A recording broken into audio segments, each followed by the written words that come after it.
So, hello, everyone. We made it. Let me quickly check that I have my headphones connected. Can you give me in the chat a one big welcome if you can hear me well, if you can see me well, and if you are excited for our workshop today? Hello, Kate.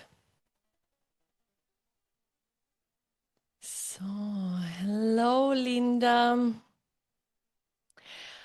Uh, I'm super happy to see a few people who were actually today already in my morning workshop. You might not believe it, but I have already been teaching 5 hours today from 9 o'clock till 2 o'clock in German. And I see some brave troopers who survived the 5 hour workshop and came also in the evening. It's super cool to see you. Hi, Urska. And I'm super happy to see my girl from Personal Brand University. Hi, Sherry. Hi, Jacqueline. So nice to see you. And also a lot of new names.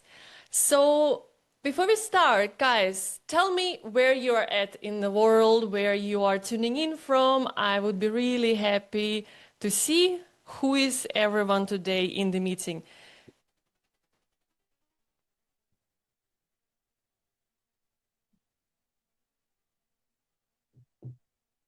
Switzerland, nice. Bucharest.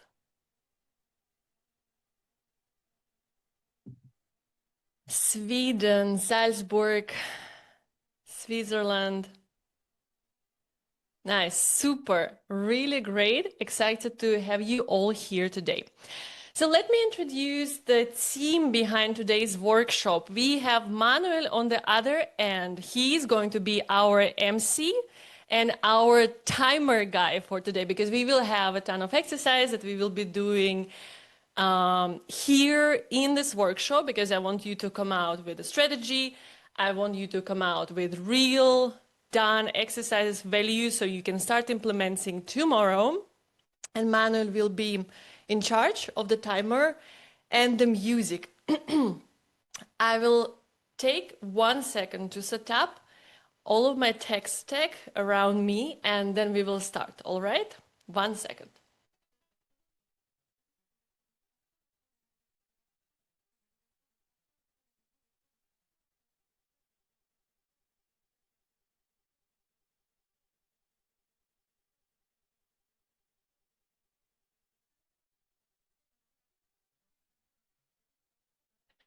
So I think everything is working and we are ready to start. Are you ready?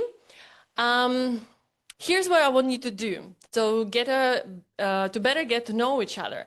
I want you to give me in the chat where you are at in your life and business right now. So give me a one if you're planning to start a business, if you're planning to start your personal brand and you're like collecting information, putting together a strategy, how you're gonna get out there in the world. Give me a 2 in the chat if you already have a business, if you're crushing it, but maybe your social media still requires a bit some fine tuning. And give me a 3 if you are not planning it yet, but you have it in the back of your head that one day, maybe when you quit with the employment, you will start something of your own. We have ones, a lot of twos.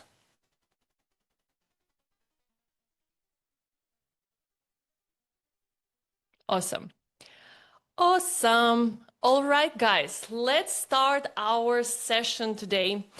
I want you to get moving and get energized because we are not going to be falling asleep today. It's not just going to be me talking, although I like to talk. I was talking today for 5 hours already and people still showed up. So like a lot of love for that.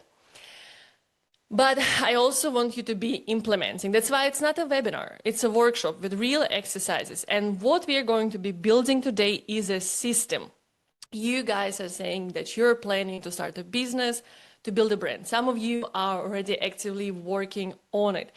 So as a one-person show, and I know many of you are gonna start as a one-person show, like that's usually is the case unless you are founding a startup and you have some investments and you have a team right away. But usually it's gonna be just us handling everything. And so we will only be able to operate at the level of our systems.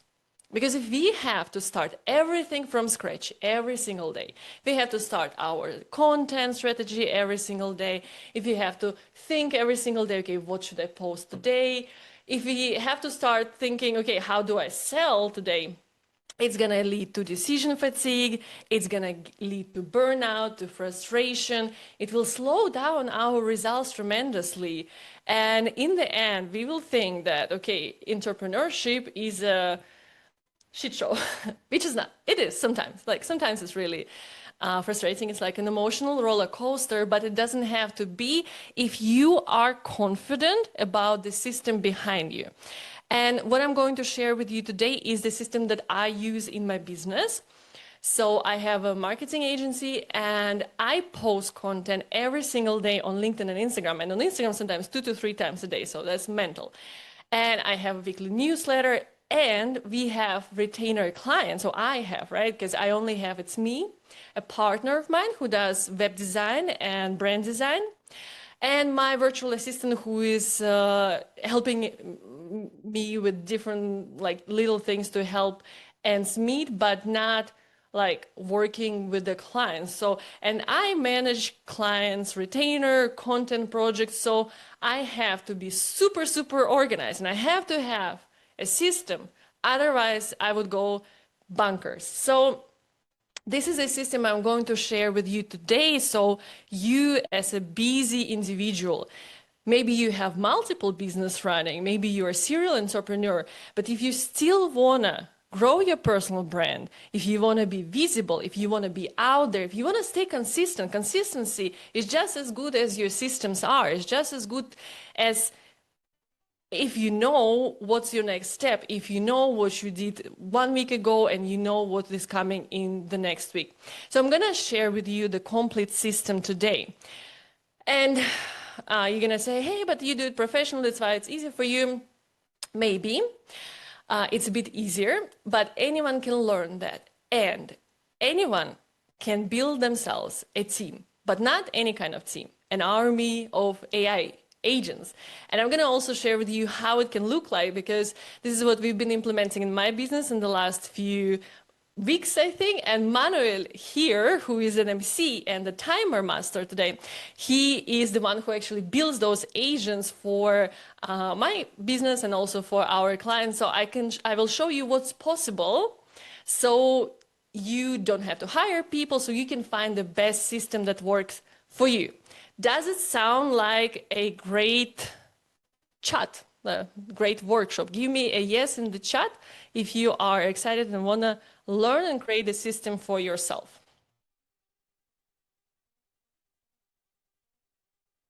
Awesome.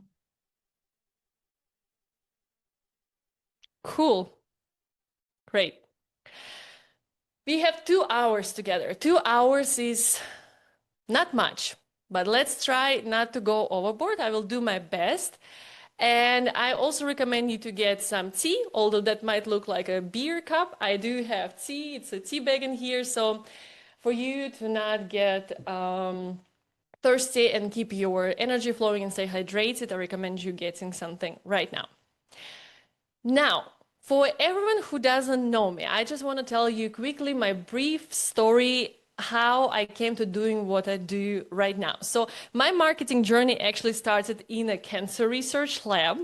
I came to Austria 9 years ago to do a PhD in cancer immunology, and I was burning out like crazy. And also I felt extremely unfulfilled and unhappy and inadequate, because everyone around me was like, yeah, let's sleep in the lab, let's work 16 hours a day, let's sleep at the desk, or let's read scientific papers for fun. And I was like, well, that's not fun for me, actually. For me, things were fun that were creative. I was making cakes, I was drawing, I was doing all these creative things. I was looking for creative outlets. And at some point, I realized that I just don't want to go on without, you know, without the feeling of fulfillment in my life. And I thought, okay, there has to be something better for me out there. And at the same time, I started posting content for my doggo. We took a puppy, and everyone was like, oh my God, he's so cute. You should totally start an Instagram account for him. And I was like, well, yeah, let's do that. And I started the Instagram account, and somehow it started growing, and like people were engaging, and everyone was so super happy about it. And we were like writing me very long comments and very long messages. And I was like, damn, maybe I understand how that works. Like maybe I have some kind of predisposition to this. And so, inspired by my 10,000 followers back then on my dog's Instagram account, I quit my job in a very, very reputable clinic here in Austria. It was called St. Anna Children's Cancer Hospital here. And I said, okay, let's see if I can find something. And I had no plan. Like I literally had no better job, no job offer. Like I didn't even know what to look for. Somehow I ended up in a startup that was producing CBD. It was a Liechtenstein's startup. Like we were growing there, and I was supposed to build their brand, build their website, build their social media. And that's how suddenly I ended up in this whole branding and marketing. And so 2 years ago, I quit employment. Like I quit also all the startups. Like after that, I worked in another startup, and I started my own business working with founders, entrepreneurs, and brilliant experts, helping them build and monetize their personal brand. Like we brand their businesses and we monetize them. So now it's been a long journey. I founded Content Fudge. I lecture at Personal Brand University. Some girls from my program are here. I lecture Digital World Academy. Some girls and boys, I think, also from there, also here. And in the last 2 years, I won an award for customer satisfaction. I built over 20 personal brands and businesses. I taught over 250 students, published over 3,000 content pieces. I had months with over 20 million views, mainly from my dog's Instagram account, but also clients who were going viral. So it has been a great journey, and I learned a ton. And so what I'm going to teach you today comes from practice. So it's not just theory that you would learn at a university. It's really something that I've learned in the trenches, doing it every single day. I'm going to share it with you today. So just an overview of the people that I work with one-on-one in my company. They range from Olympians, keynote speakers, creators, founders, and high-performing experts, really from all industries. And the only thing that they can have in common is the vision and the desire to build a brand that leaves an impact, that leaves something behind them after they're not there anymore. So a legacy brand. Before we start with the theory, if you want to connect with me, I'm very active on LinkedIn and Instagram, so you can just scan the QR codes here, or Manuel will drop the links in the chat. So I will be very happy to have you guys in my community and yeah, help you out with whatever questions you have after the session. You can just contact me on either of those platforms. I'll be very happy to chat. So let's start with a few personal branding and social media myths that I want to crush right away so that you step into the workshop open-minded and excited to actually implement the things. So I hear a lot that content doesn't work anymore. Sometimes I also think that, but then I suddenly see results, and I don't think that. Most of the times when content doesn't work, there are two things that are behind it. It's either you didn't have the right strategy, and that's what everyone will tell you, but this is true. Strategy is not just defining your target audience, it's actually doing a ton of research of content with viral potential, of growth content. I'm going to show you how to do that today. And it's also not posting enough. I know so many people, and we even have a girl at Personal Brand University, the girls know her.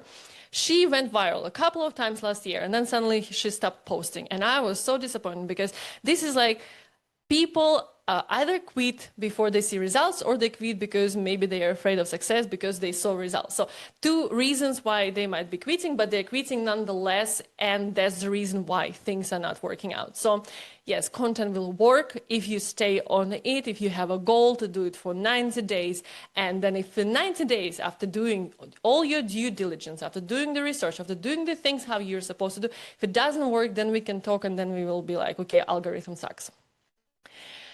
But algorithm doesn't suck, and algorithm does not hate you. Algorithm actually wants you to be on the platform. It wants you to be posting content, but it wants you to be posting content that keeps other people on the platform. So it has to be good content. So you have to become master scientist of content to understand, okay, how do you do this? What are the pain points of your target audience? How can you hook them and draw them and drag them into watching your video for until the end? Like, how can you get them addicted so they are like really stuck watching that? Hooks are important, but even more important is understanding those pain points of your audience, yeah, and understanding the psychology of what makes those hooks so effective. Just downloading a list of 100 viral hooks are not going to help you if you don't understand why they work. But if you understand the human psychology, the consumer psychology, then you will be able to turn any single idea into a hook that keeps people really glued to your content. And another thing is it takes too much time. I have children, I have family, I want a work-life balance, I have hobbies, I don't have time, nobody has time. But you will have time if you build a system that allows you to have time, and you will have time if you make it non-negotiable. So people always find time for the things they love. You find time to scroll on your phone, you find time to watch Netflix. I'm addicted to Netflix. I don't scroll. I will go binge another series and stay up until 2 a.m. Manuel will concur on that. So we find time for things that we find interesting, the things that we care about. So if we start caring about staying consistent, creating content, and building visibility around our brand, building authority, then you will find time, and you might stay until 2 a.m. editing videos, but you will not be binge watching Netflix, and suddenly you will have time for your content. So it's all the matter of priorities and the matter of making things non-negotiable. So now a final reminder before we start. I want to make sure that you have a pen or paper so you can be writing down the exercise today, or maybe you are doing it in your notes, but make sure that you have something to write on. So let me introduce you to the brand growth flywheel. This is something that I have put together after thinking many hours about the importance of branding, because people often say, yeah, well, why should I pay for branding, or why should I pay for a website, or why should I pay for social media when I don't have direct return on investment? And so I was thinking, how can I demonstrate to people the importance of all of these aspects of business and how they're all interconnected? And so I came up with the brand growth flywheel. So we have 3 systems in the brand growth flywheel, and they are self-reinforcing. And every single system, every single element flows from each other into each other. It's a cycle. And when you have a strong brand, yeah, we all start with a brand. We start with a strategy, we start with a brand. What happens? We build trust.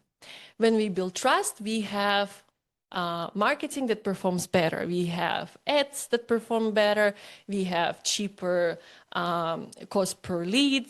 We have cheaper cost per 1,000 impressions. We have more awareness built on trust. When we have marketing working strongly, we have a constant stream of leads. Leads, super important.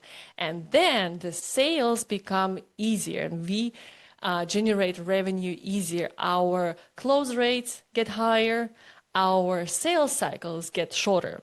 And when we have active sales going on, we have case studies. And what do case studies do? They build your social proof. So you increase your brand equity and you increase your brand recognition, and it goes on. The stronger the brand equity and recognition, the more trust there is, the cheaper and better is the marketing, the more and cheaper leads you have, faster sales cycle, more brand equity, and it goes on and on and on. Yeah. Now, let's take out the brand. Why do we need a brand? Like, I can just make a logo with Canva and that's it. Okay, let's take away the brand. What happens? We don't have any trust being built, and that leads to marketing that doesn't work as effectively. We have every campaign that starts cold, nobody remembers us, nobody knows us, nobody is loyal to us. Our marketing costs go up. Our cost per lead go up. Our leads go down. So in the end, the leads that are going here in the sales are much fewer. And so what happens then? We have to start building credibility from zero in every sales call. Very tough work to sell if that happens. Our churn, so the customers that fall off and don't retain with us, increases. And the sales cycle, so the length of the sales process, also increases. And so we have less case studies in our brand equity decreases, we have zero brand recognition, and we have no loyalty. Not bueno, not good. Okay, what happens if we take out marketing? Okay, we have brand identity, there are some customers who recognize there is some loyalty, but there is no pipeline of leads. We are not doing anything to guarantee that there is a stream of leads going in, and there is a stream of leads, of warm leads going into the sales.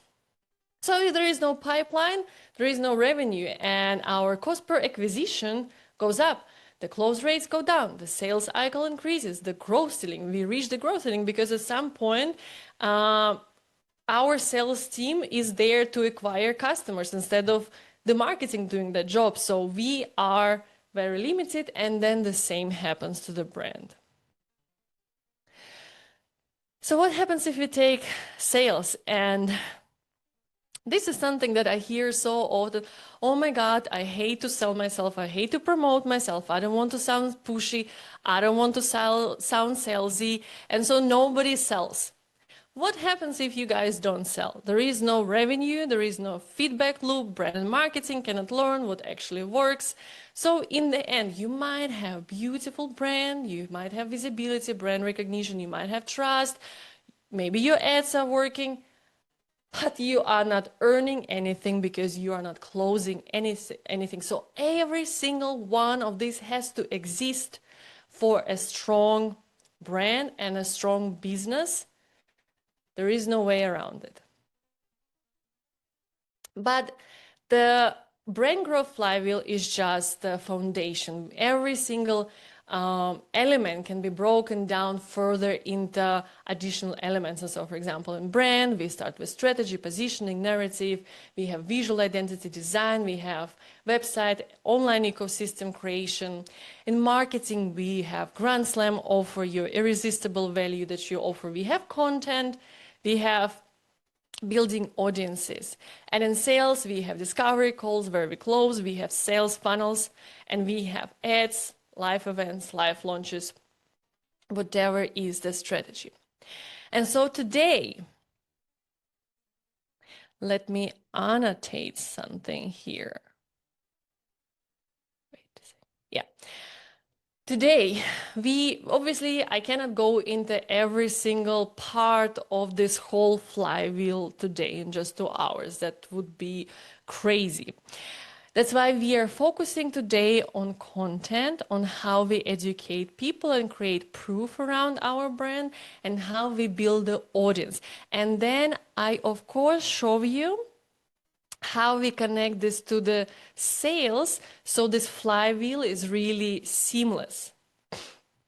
But it is very important to mention that this whole thing will only work if you have the other parts working for you as well. So you need a brand. If you don't have this, You can produce a ton of content, but then nobody will be closing. Like if you don't have a website, where should be they closing? In DMs, you can only DM a limited number of people. So that's really not the best way. If you don't have a Grand Slam offer, an offer so good that people feel stupid saying no to your offer, then, well, that's also not going to be so easy to sell. And if you're not doing sales, if you're not doing anything, if you're just relying on networking, or if you're just relying on recommendations and you sit and you wait for recommendations and you're not actively selling, then you are actually shooting yourself in the foot, because sales is a sacred part of every business, and it has to be there.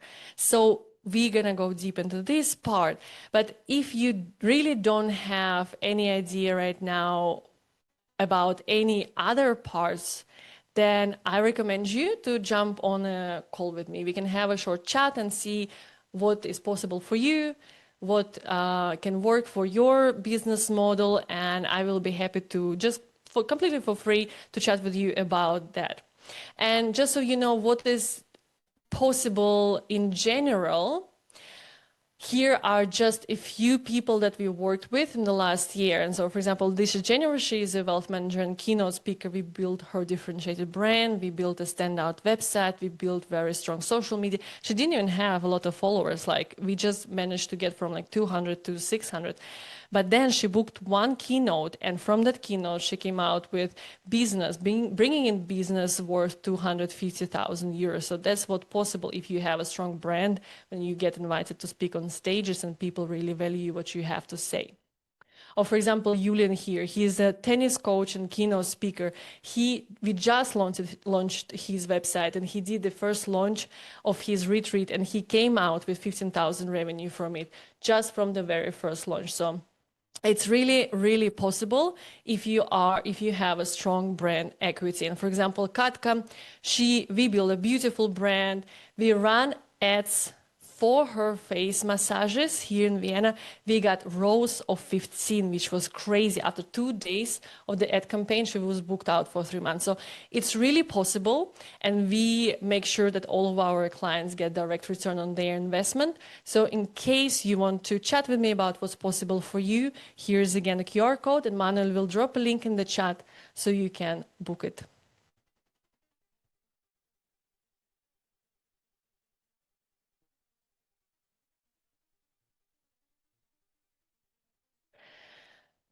So let's start with the content system.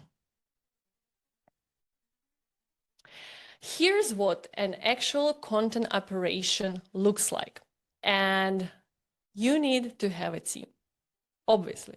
Content is not something that is done very quickly on your phone. You can't edit your videos on your phone, especially if you post every day. Your finger will just fall off. Typically, you need some sort of team, and typically you will have a CEO, which is you, a founder, with the vision and the systems in the middle, and the person on the camera who is the personal brand behind the business. But then you will typically have a head of video, so somebody who is taking care of the pre-production and post-production, planning, scripting the videos, and then editing the videos. You will also have a design lead, somebody responsible for visual identity, somebody responsible for the brand assets and social media content.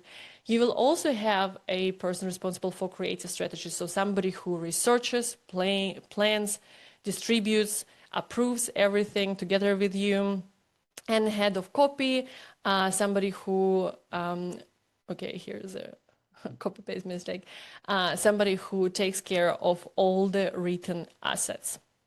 And in a perfect world, we would have this kind of team, but typically we don't have that kind of team in the beginning, but we still need to produce content and we still need to stay visible. So what can we do? We have set up a AI team as a machine, and right now here's how it looks like for me, and you can adapt the same process for yourself if you just sit down once and build those agents and that process for yourself. So in the middle we still have the CEO, the founder with the vision and the systems, the one on the camera, but we also add the scheduling role to it. Okay, the CEO has written the strategy and the positioning and sends the strategy to their AI agent. Our AI agent is called Axis. What Axis does? Axis is trained on research, planning, plus writing the copy. So he knows the strategy and he does a research of all of the competitors and their content from the last, how often does it send to me? Every Saturday, yeah. So every week it researches the content and it sends me an email with 25 content pieces that are based on the top performing posts from my competitors. But it's also adapted to my positioning, to my strategy, to my offer. So obviously I talk, so I produce content that positions me as the expert for my clients. And then I take those 25 content pieces that are already scripted, so the reels are scripted, the captions are written. It's just like amazing. And then I sort out through that content in the pipeline. I choose the ones that, okay, I'm going to film for this week. And I film them. This I usually do on Saturday. So like my Saturday is my non-negotiable day for my own marketing, because I know, and you guys, especially those of you who have a business, you are probably guilty of that as well, that you prioritize your clients and you want to make your clients happy and you kind of neglect your own marketing. So very often your business will go in like cycles, right? You have a high cycle where you're like acquiring and you're like, okay, yeah, I'm on top. But then your acquisition goes down because you focus on delivery of work for your clients. And then when you're like, oh, fuck, I don't have anyone in the pipeline. What do? I need revenue. Okay, and you start acquiring again, and then you go in the cycles. It's not fun, and we have to make our own marketing part of our weekly business activities. So for me, for example, it is Saturday. And so on Saturday, I sort out all the content that Access sends to me and I film my content. And I do have a VA, like I mentioned, and you can find yourself a VA on Fiverr. And those boys and girls are students very often, and their hour costs around 10 euros. And just think about how much your hour would cost and how much it would cost you to actually spend all the time editing those videos. So at some point I decided that I would spend my time in a better way.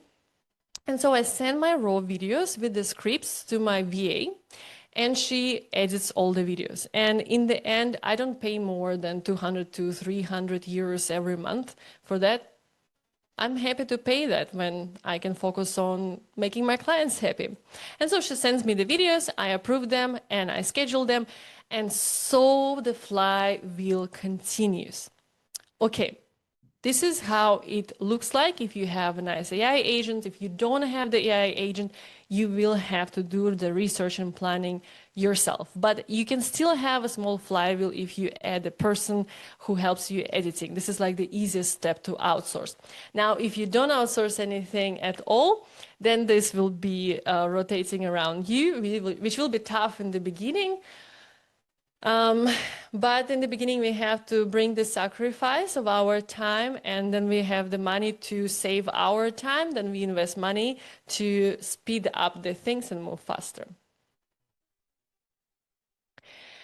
So those things are only possible if you also have good setup.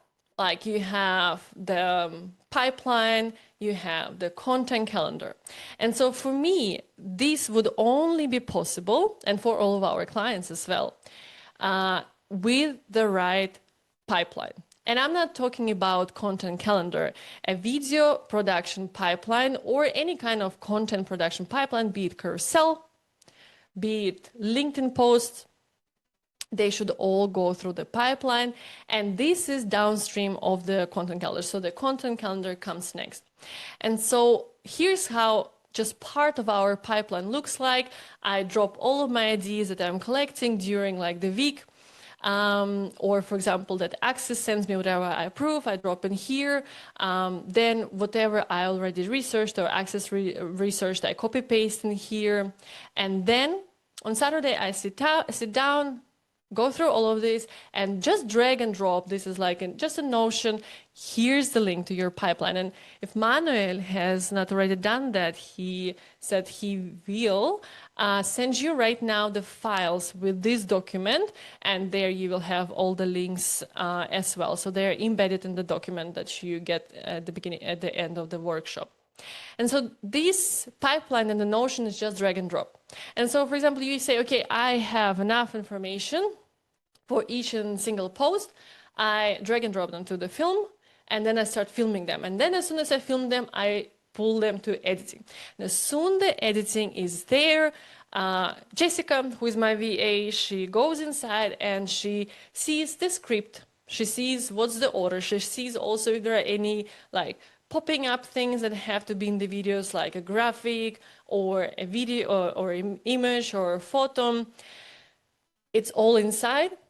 And then she edits, and as soon as she edits it, she drags it to the ready for review, then I review, then I drag it continuous, ready for scheduling, and then I schedule, then once it was scheduled and published and so on, it moves along the pipeline. So if you want a pipeline like this, it's included here with this link, and yeah, without it, this conveyor belt, this flywheel would not be possible.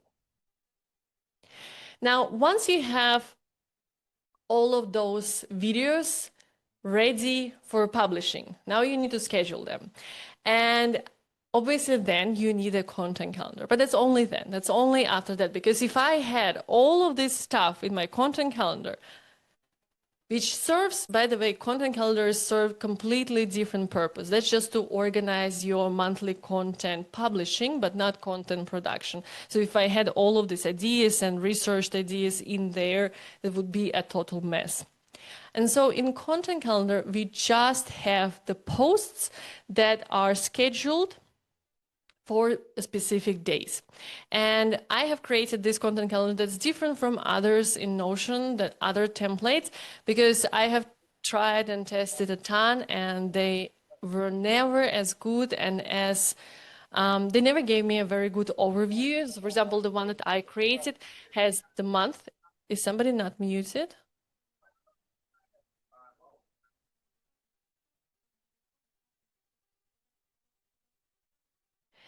So it has the month, and under each month you have those content pieces that you schedule for specific days. So this way you don't have, like, by the end of the year, like a ginormous list that you don't even have an overview over. You have everything nicely tucked in specific months. So you can also get my content calendar here, the template for Notion with this link.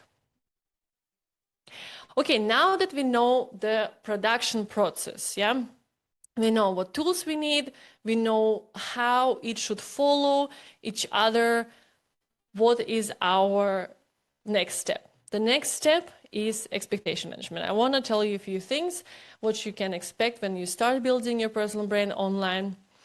Next step after this is strategy, profile optimization, and content and getting traffic. So let's get into the next step, expectation management.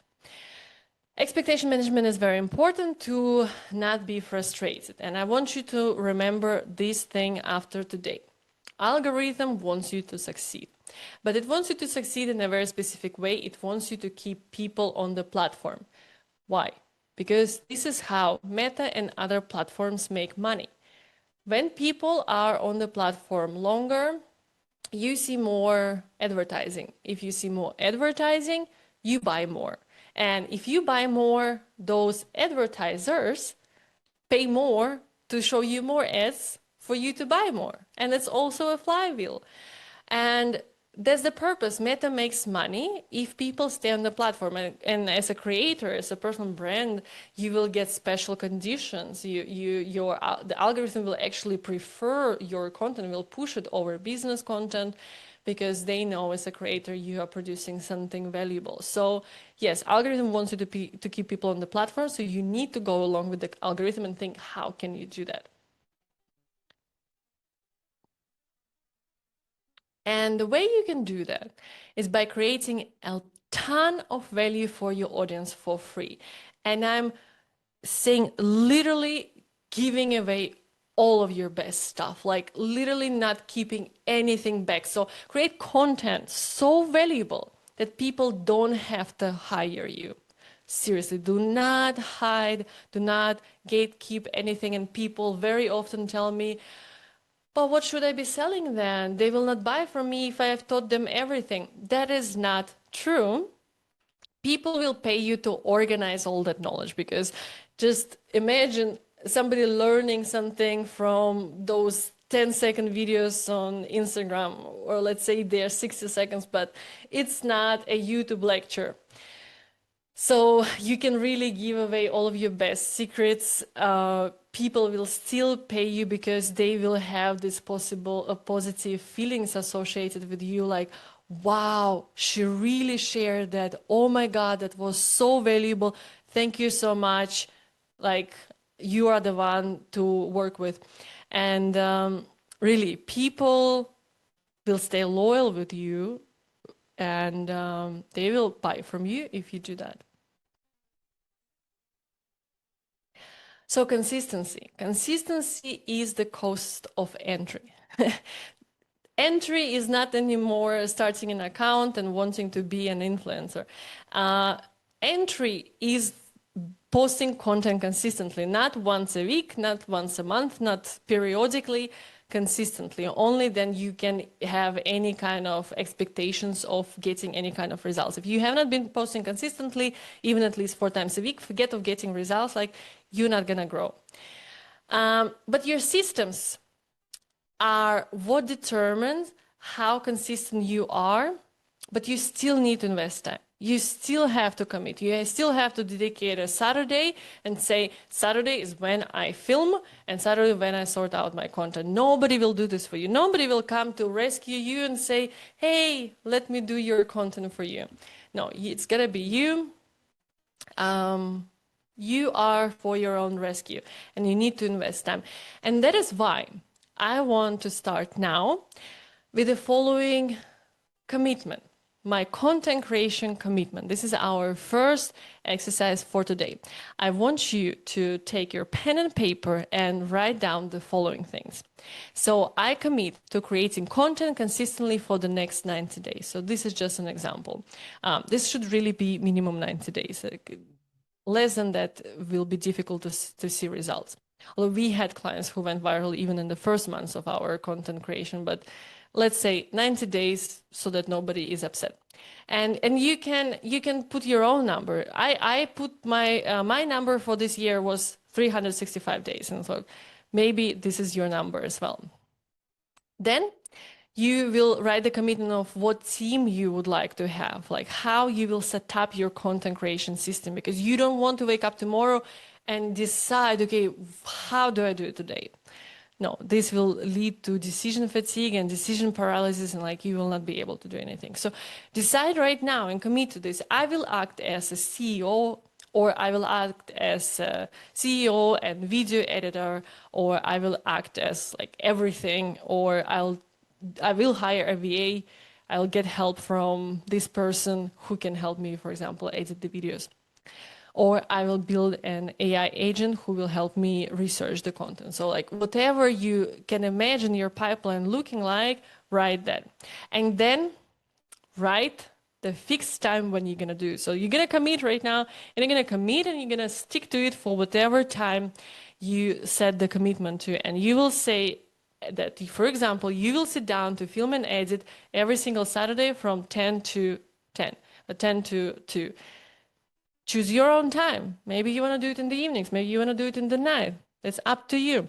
So our DJ will put some music and a timer for 1 minute, and I want you to go ahead and write down those commitments.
What's the timer? Let's appreciate music timer. Thank you, Manuel. So let's move on. Now that we have set our commitment and we made this commitment non-negotiable, now we have finally found the time, so we cannot complain that we don't have time. Let's talk strategy. Strategy is nothing more but asking the right questions to uncover the right answers. And that's it. And I'm going to ask you now the questions that are important to write the correct strategy for your Instagram account or any other account for that matters. So the first thing is profile identity. And I think most of you already have that. Maybe you don't. In that case, let's write this down here. What will be your Instagram handle and who will be the person on the camera, the creator. So I assume you are building your personal brand, so it will be you, but it might also be your team. Maybe your VA will be part of your content creation process. You need to decide, so you plan this in advance. Then we talk positioning and goals. In one sentence, write, what should someone get from following your account? And I think this is not an easy question to answer in just one sentence. And that's why I want you to do it, because it will get your brain working about like what's the real value they get from that. Question number 4, who is the ideal follower and what do they want? And it's demographics, psychographics, pains, desires, dreams. I want you to know all of those things. I want you to know your ideal follower inside out. I want you to understand how they tick so you can use those psychological hacks and the right hooks to get them addicted to your content. Question number 5, what business outcomes should Instagram support? Just producing content for and not getting anything back from this is like a really nice charity. And there are beautiful entertainment accounts that have millions of followers and that are not making any money.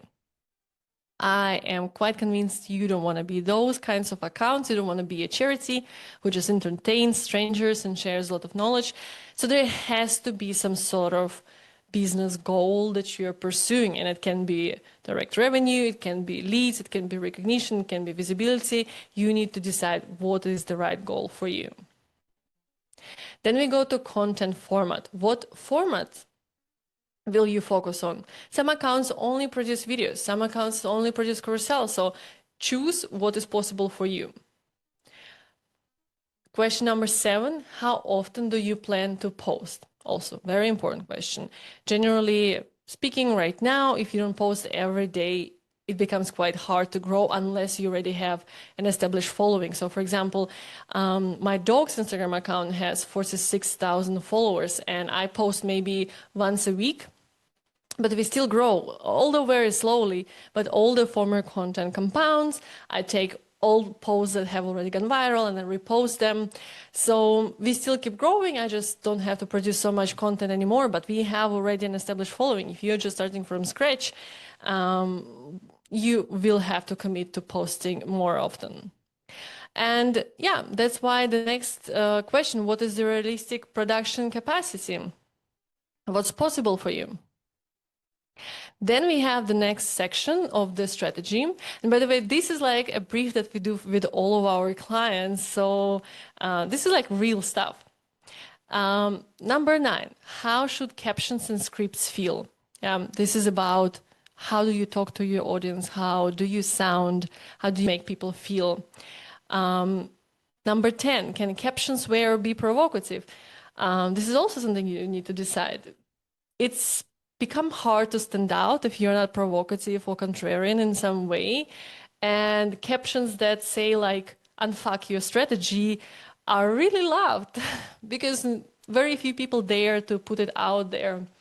Yeah, so if you dare to do that, maybe you should go for it if it fits your brand.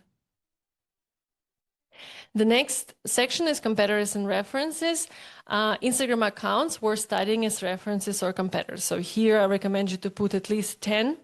So you know really well 10 people, 10 accounts that share the same ideal customer avatar as you. Because especially if they're bigger, they probably have a team working behind them with all of those people that I have already mentioned.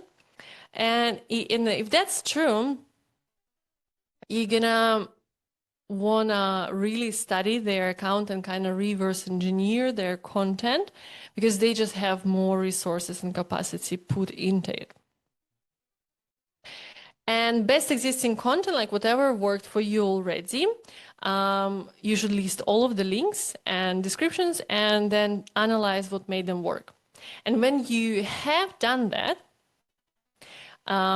and if you do decide to build your own AI agent, this will be enough to build like a really kick-ass robot that will be like delivering you really great content every single week. So now our MC and our timer master will put 5 minutes on the clock. And I want you to really give it some thought and answer these questions as much as possible in these 5 minutes. Because this is the foundation, this is a strategy, this is the real deal. So take your time right now while you're here, do it so you don't have to do it later, okay? Manuel, let's start the timer, 5 minutes.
So we have 1 more minute. You can finish the strategy questions. We have a little hiccup with the music, so it's a little quiet. But I hope it allows you to focus better.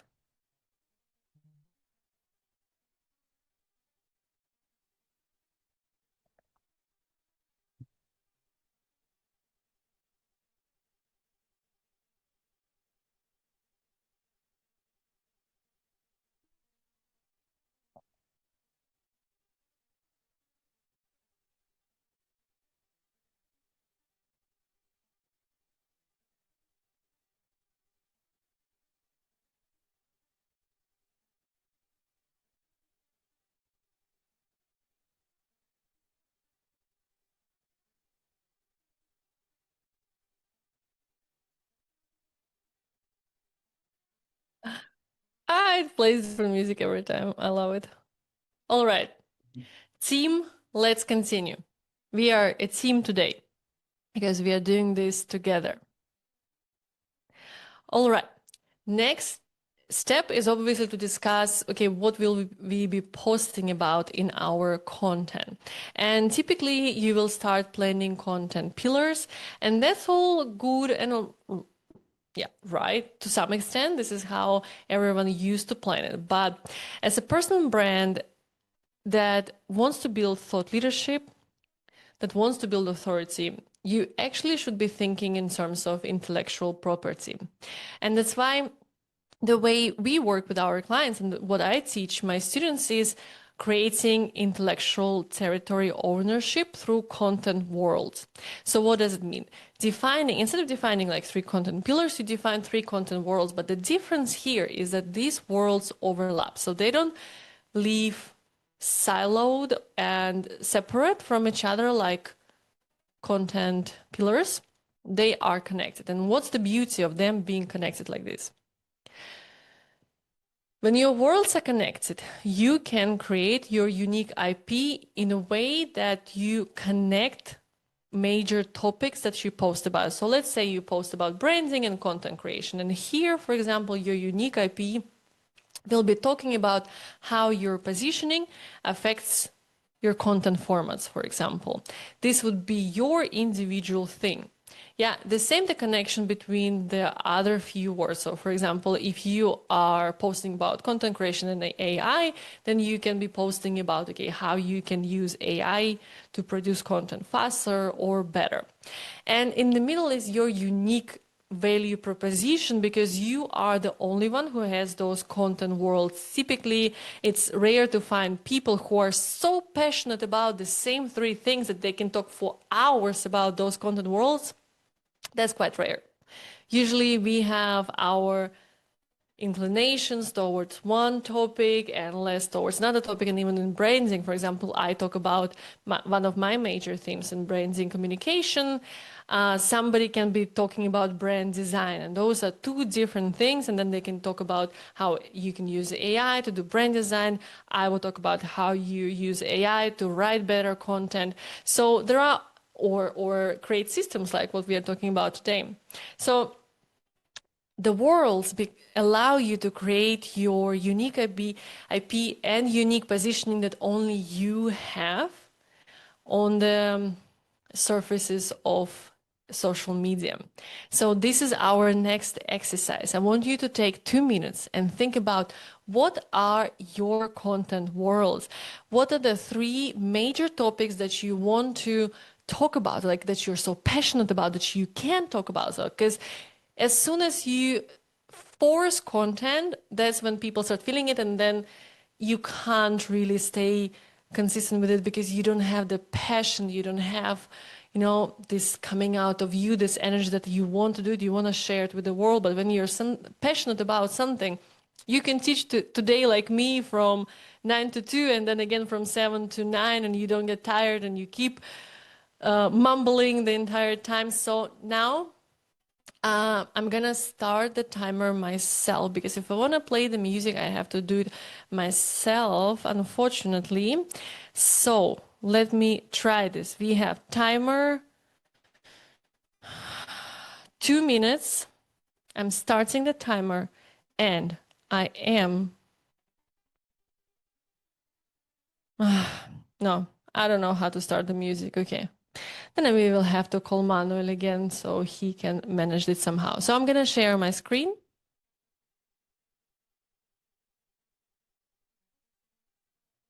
And you have 2 minutes to fill out your content worlds.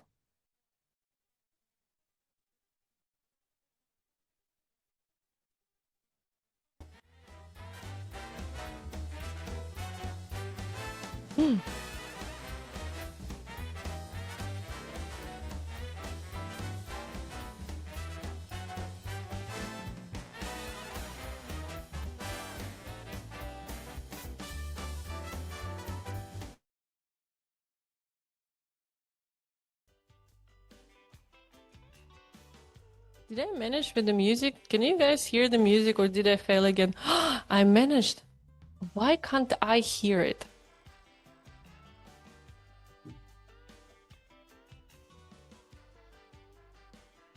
Okay, very, very vaguely I can hear it. And can I share my screen at the same time?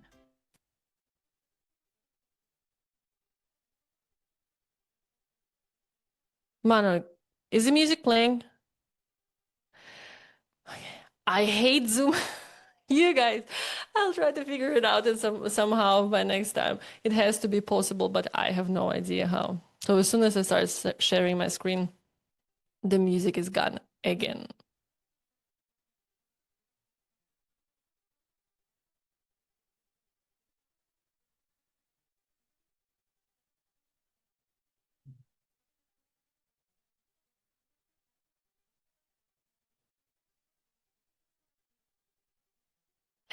This alarm is every time different. Okay, so I hope you have marked down what are your major content topics and what content ideas you have under each of those topics. And again, I will repeat myself. You need to be passionate about it. Like, if I put you to do the next workshop here for 2 hours, you should be able to talk about it nonstop. So that's how passionate you need to be about it. All right. Now we move on to the next part, profile optimization. So this is something where things get real because we are not just planning, we are actually writing. Okay, what happened to this picture?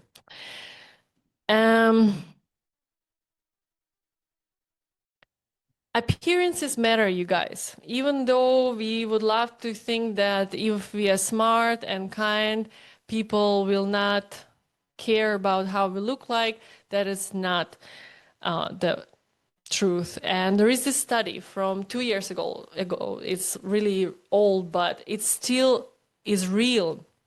You are judged by your appearance, and as an expert online, you're judged even more. And that's crazy. People will go to your website if it looks amateur, if it looks unprofessional, they will think that your service is also unprofessional. The first impression is so important. And I know so many brilliant people who are like, no, I have the results, I have the track record, I'm so good at what I do. I don't need a nice website, nice brand, nice social media. Unfortunately, people who do not know you will not know how great you are, and they will only be able to judge by what's available to them, and that will probably be a bad website or amateur social media presence.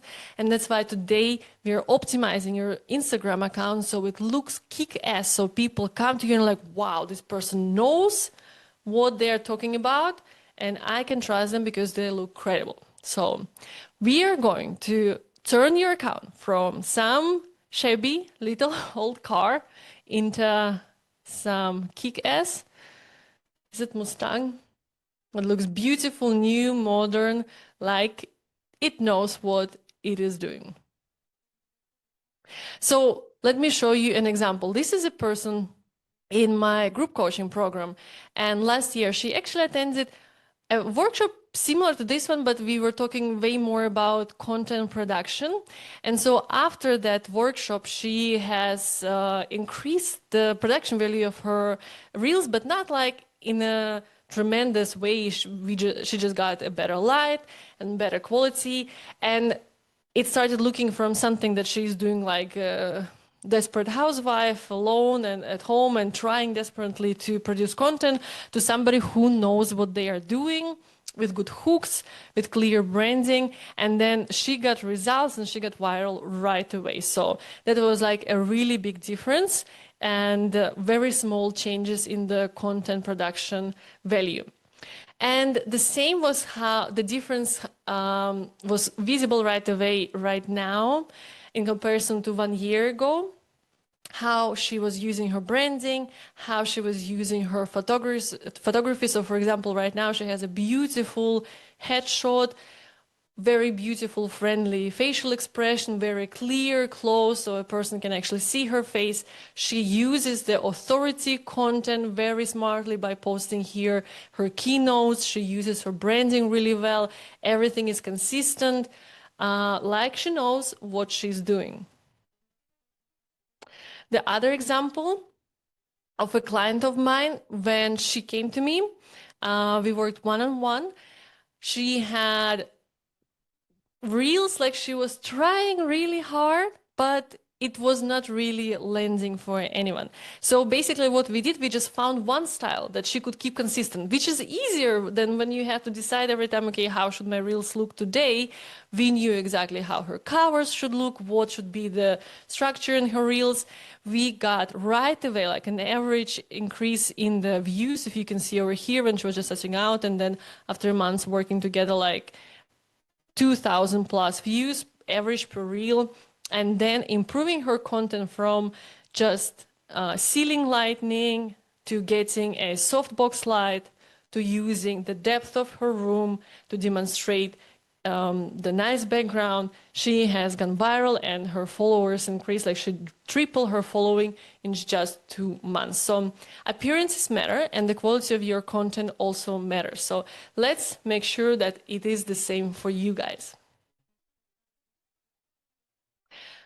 We are going to optimize 6 elements: your handle, your headline, your profile picture, your bio, your highlights, and your pin post. And we're going to look in details of each and every one and get ready to write them for yourself. So let's start with a profile picture. It has to be very clear and professional. People have to see the white of your eyes. It should not be a selfie. There should not be any other people in the picture. It should reflect your brand identity. It should look professional, but also approachable and friendly. And it should be consistent over all other platforms. So if you check out other big creators, they don't even like bother getting another headshot. They use the same for years, but that's why it's so recognizable. So I want you to select one and stick to it at least for a year.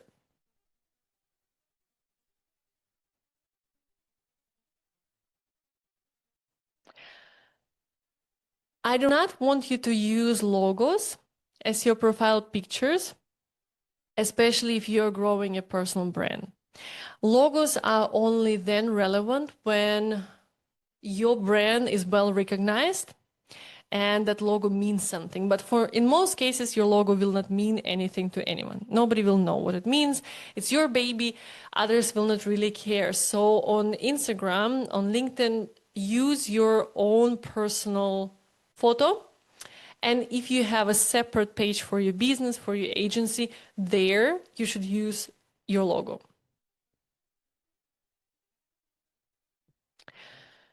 So why should it be bigger, your picture? Like, for example, why for Maria, that's very small one, was not the best choice? Is because our profile picture is placed in many different conditions where it's not always very clearly visible. And sometimes it can be so small that you don't really see anything. So that's why it is preferred to have a portrait, a headshot, so that we can see as much of your face as possible in different sizes. So let's take 30 seconds. Manuel, are you still with me? Can you be the timer master right now, since the music doesn't work anyway? And I want you to have a look at your profile picture and think if you have any photos already that you can use as a professional profile picture. It should not be you in a pretty dress in the city, standing in a nice pose. That's all very nice, but you are not lifestyle influencers. You are not content creators per profession. You are experts in some way or another. So it should also be a professional, credible, expert-like profile picture. So let's take 30 seconds.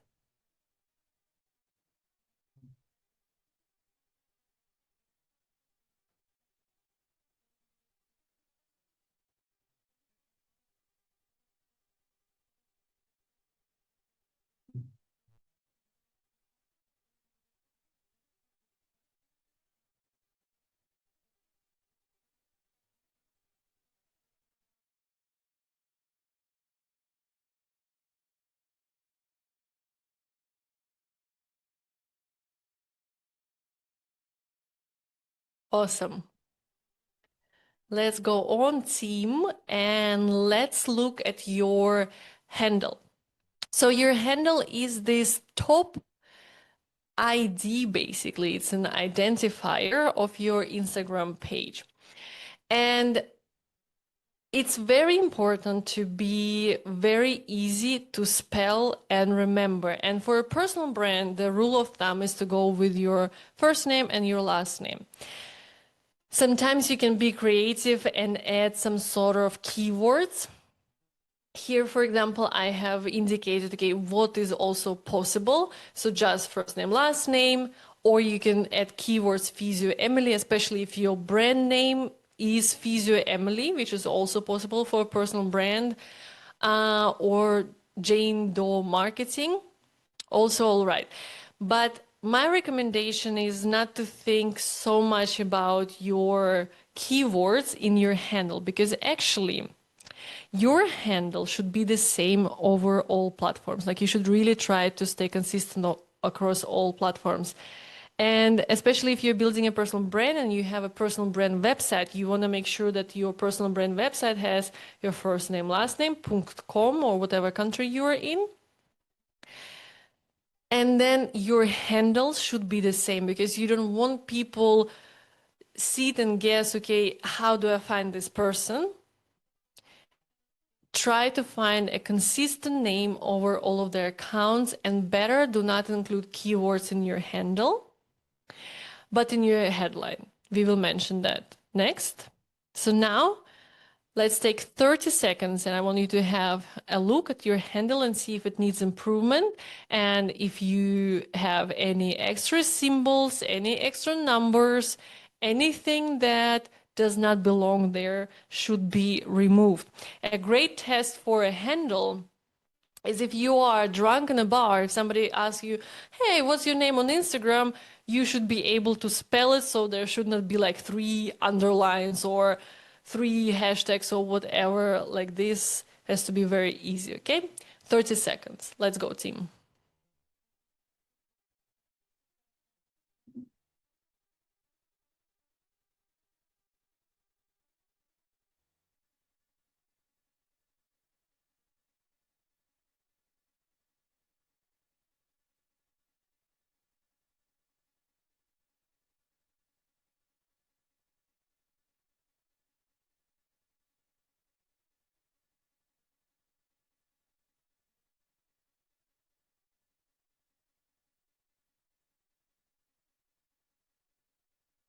So apparently this alarm is the only music that I get today in this workshop, so I'm happy at least we have that.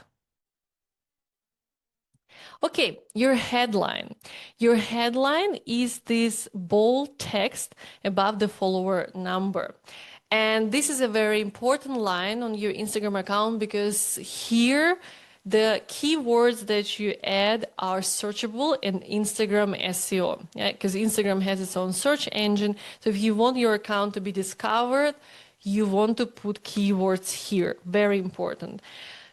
Bigger names will just leave their name there, because basically if they have already a ton of followers, people will look for them for their name.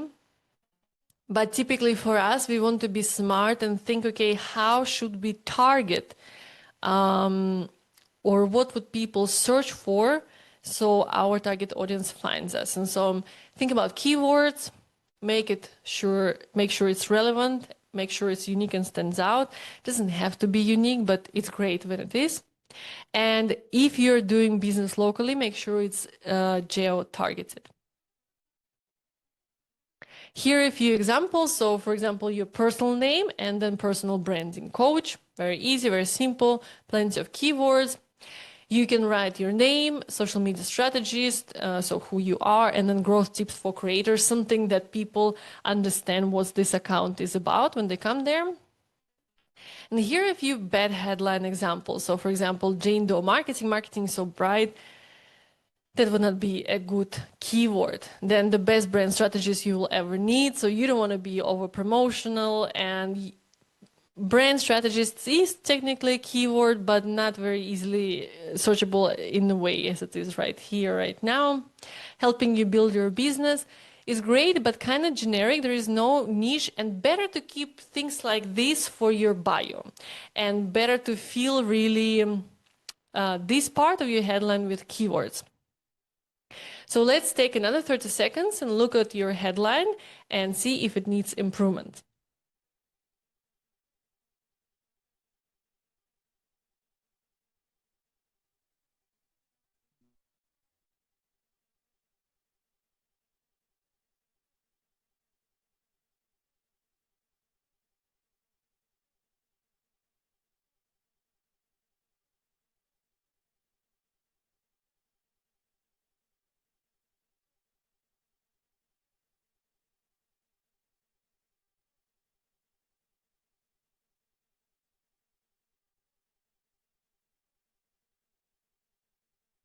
All right, team, well done. Let's go on. Now we come to the bio section, and bio is very important because basically bio is your elevator pitch, and you should be able in just 3 sentences explain what you do, why they should trust you, and what they should do next. And there is a very easy formula for just 3 sentences of your bio. And don't guess, don't invent anything. You don't need to invent the wheel. It has already been invented. First sentence, start with the value you offer. Yeah, I help, blah, blah, blah, achieve a certain results. Very simple formula. Sentence number 2, social proof. What are your results? Years of experience, number of clients you worked with, maybe amount of revenue you have built for your clients, or your own transformation. So when I just started, I had no client results. And I was like, what do I put there? And so basically, I put there my personal transformation from cancer researcher to marketer. Like I wrote, I quit science to teach marketing. True story. And I think maybe that was the reason why in the beginning so many people came to me who were also in transition in their career. My very first client was Clemens Doppler. He's a Olympic athlete, now a keynote speaker. So he was a beach volleyball athlete, a world vice champion. And he quit professional career, athlete career, to become a keynote speaker. And so he was my very first client, paid client. And yeah, he was in the transition stage from one career into another. And maybe it resonated because I just had the transition state as well. And then another client of mine was Dr. Arzu Sedev. She quit being a lawyer, and she started her business to teach AI law in companies. And some of the girls might even know her here. And similar situation, she was in transition. So I think she also might have come to me because she felt this connection that I understand what it's like to say goodbye to the former life and build something new, build a brand from scratch. So even if you don't have any client results right now, Show your own transformation. Show what you have achieved, and people will resonate. And sentence number 3, call to action. What should they do? What's the next step? And we will talk about what should be the next step a bit later on. What makes a great bio? It has to be focused on the user, right? The first sentence has to be laser focused on the value you are delivering, not about who you are, not your CV, not your credentials. It has to be about them. It also has to be short, so less is more, and it has to be simple. It has to end with a strong CTA, so it has to be clear that you know what people should do. Do not assume that people know what they should do. They don't know what they should do.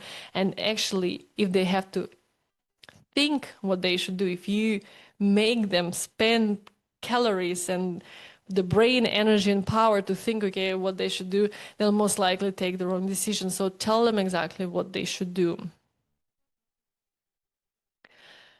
So I'm going to give you 2 minutes and I want you to write your bio. And if you don't know what to write in the first sentence, because this is where most people have problems, think about this positioning template. I help my ideal customer achieve a certain result or solve a certain problem with a specific method. So when you wrote this sentence, give it to AI, like give it to Claude and say, hey, can you shorten it so it's very short and simple and I can put it in my Instagram bio.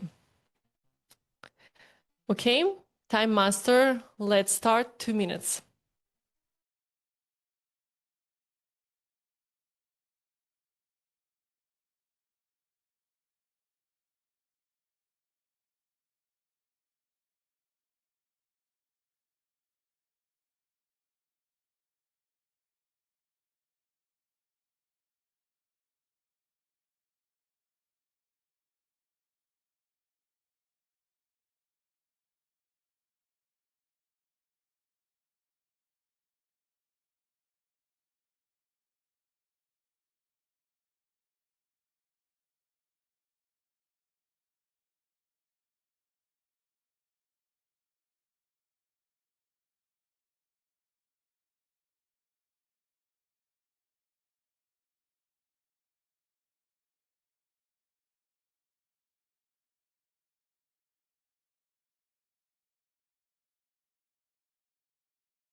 All right.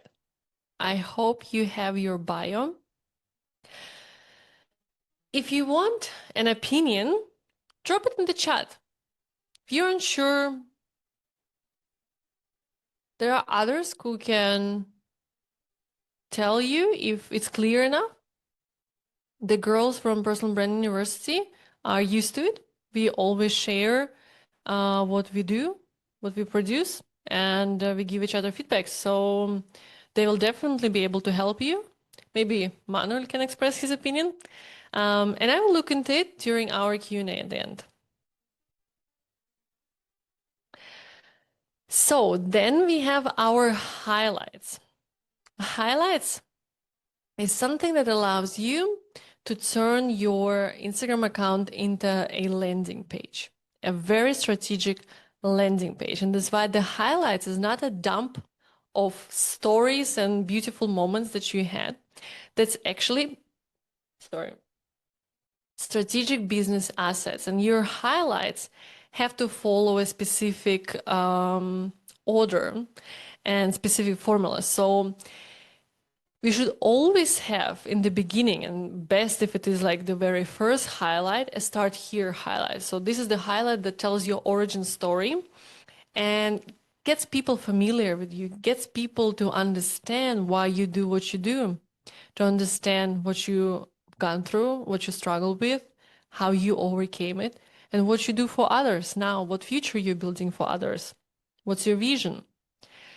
So it connects your past to the future through your present. And basically, it's a very nice way to present your offer.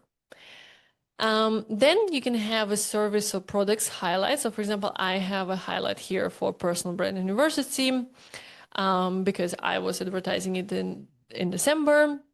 Then testimonials and success stories, very important, client wins, where you can show that what you do actually brings results. And then lead magnet, something for free, so something where you can deplatform people. Deplatforming is basically taking your followers and trying to get them into your email list, because the difference between Instagram and basically any algorithm dependent platform is that it is algorithm dependent, and algorithm decides who will read and see your content. But if you have an email list, you will email all of those people. They will receive your email 100%. And on average, 40% of those people will open your email. And if we compare to Instagram statistics, the average reach of your organic content is around 9.3%. And that really doesn't compare to 40% what you have in your email. And you can grow your email to thousands of subscribers. It's also very cheap to do. And also the best strategy is to deplatform everyone who comes to your Instagram account, and you can do it in an automated way. So I don't know if you have followed me, and I think I have that automation running. You get automatically a message that says, hey, I'm running this workshop today. Would you like to sign up? And so everyone who signs up ends up in my email list. And so this way, if I ever run workshops again, I can just directly write those people instead of hoping that Instagram, the algorithm shows my promotion of the workshop to those people. Or instead of running ads and paying money to promote the workshop. So basically, think of this as your navigation menu on your website. You will have definitely an about page. You'll definitely have a freebie page. You will also have an offer page, and your contact page is here in the link, but you can also directly link your contact information in the end of your highlights. So super, super useful. Use it smartly. So here are a few more examples from Instagram gurus who are really big already, and they all have the start here highlight. And so if you want to have my template for the start here highlight and for the freebie highlight, and maybe even for the offer, you can get that also with the link over here. So it's all included in the presentation. So let's now take 2 minutes and have a look at your highlights. So I really dare you to scroll through all of them and see if there is like a dump of stories and photos, which was the case for me as well when I was just transitioning from my personal, like Instagram being my personal thing to Instagram being my business thing. And I want you to start cleaning up all the clutter and irrelevant stuff and only keep what makes your business credible, whatever supports your business. And once you look through your current highlights, think about what best highlights you will need to create for your business. All right, team, we have 2 minutes to go through your highlights.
So I decided that I don't want to stand here in silence, so I play my own music to keep the mood going while you guys are working.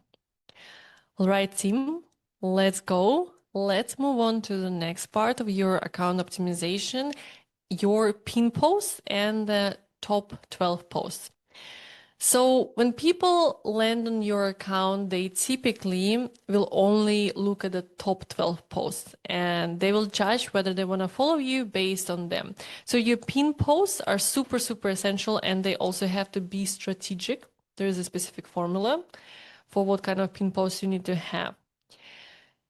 And you need to make sure that your last 12 posts also always stay on brand. And I know if you're consistently posting, that means all of your posts have to be relevant on brand, but just keep in mind for a new person who doesn't know you yet, when they come to your account, they will judge whether it's relevant for them based on like the recent content. So our pin posts, but basically all of our posts, they have to look cohesive. We have to use the same brand colors, fonts, styles. They have to also make your expertise obvious and also the topic of your account obvious. And it has to connect the top of your account to your content, right? And it has to be readable from far away. So here's also a formula basically to your pin posts. You want to have case study. You want to pin something that shows your offer. And for example, you can just describe your offer, and here in this template you will find how I used to describe my offer and how it used to be pinned also on top of my profile.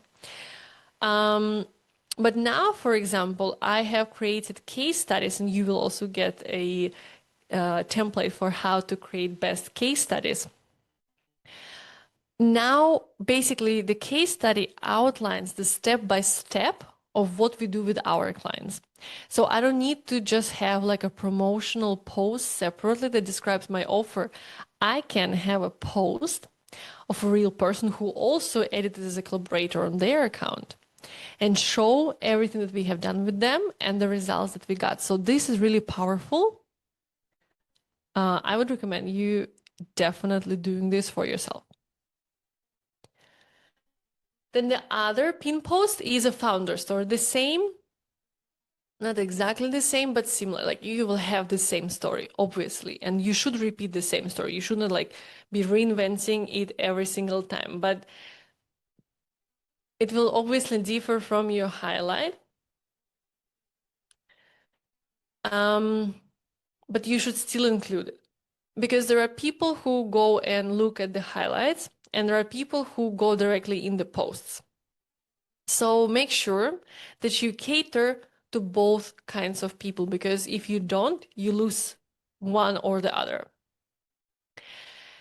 And then the other pin post that you can have, and that's only 3 in your feed and 3 in your reels, you can have your best performing content. That's what many people do. If something went viral, they will keep it on top because it also acts as social proof, like, hey, my content works.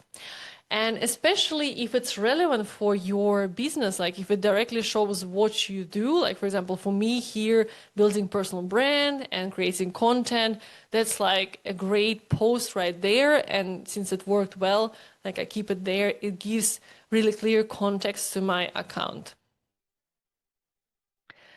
So now let's take 2 minutes and think about, like, look at your posts right now, what you can pin. Look at your pin posts if you have already some and think, okay, does this strategically make my account a mini landing page?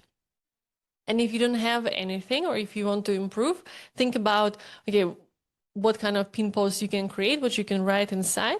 So your account acts as a mini landing page. All right, let's take 2 minutes.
Okay, our awesome alarm is here. So move on. And we continue to the last part of our account optimization. So bear with me. I know it's already quite late. Your link in bio. And if you have a cluttered link tree, is a no-no. First of all, you don't even need a link tree. If you have a website, you can create a very nice landing page, like mini landing page, with all the information that your followers need to know when they click on your link in bio. But basically, all you need to do is decide, okay, what is the next step in your sales funnel? And that should relate to the strategy. Remember to the question in the strategy where we said, what business goal should your Instagram support? And once you answer that question, should it be book a call? Should it be download the lead magnet? Should it buy something directly? Once you answer that question in the strategy, so deciding what to put in the link in bio is very easy. The more you have there, the less people will do. If you have a link tree with like a ton of different links, nobody will click anything. Choose one action. What is further down there in your sales funnel? If you don't know, I'm going to give you now 2 considerations for sales funnels that you should have, you must have as a personal brand and an expert. So first is an evergreen sales funnel. Evergreen means that it's running all year round. It is always active because it's automated. You don't need to invest your time. You need to only set it up once. You build your automations and it's working. And so, for example, when somebody comes and discovers you through organic content or somebody lands on your website, you have something where people can opt in to get something back for free. So that's usually some sort of lead magnet, some sort of freebie, some sort of PDF, some sort of guide, some sort of quiz, something that they get, right? And if this is part of your evergreen funnel, and it's an important funnel for you, you want to add the link to that lead magnet in your bio.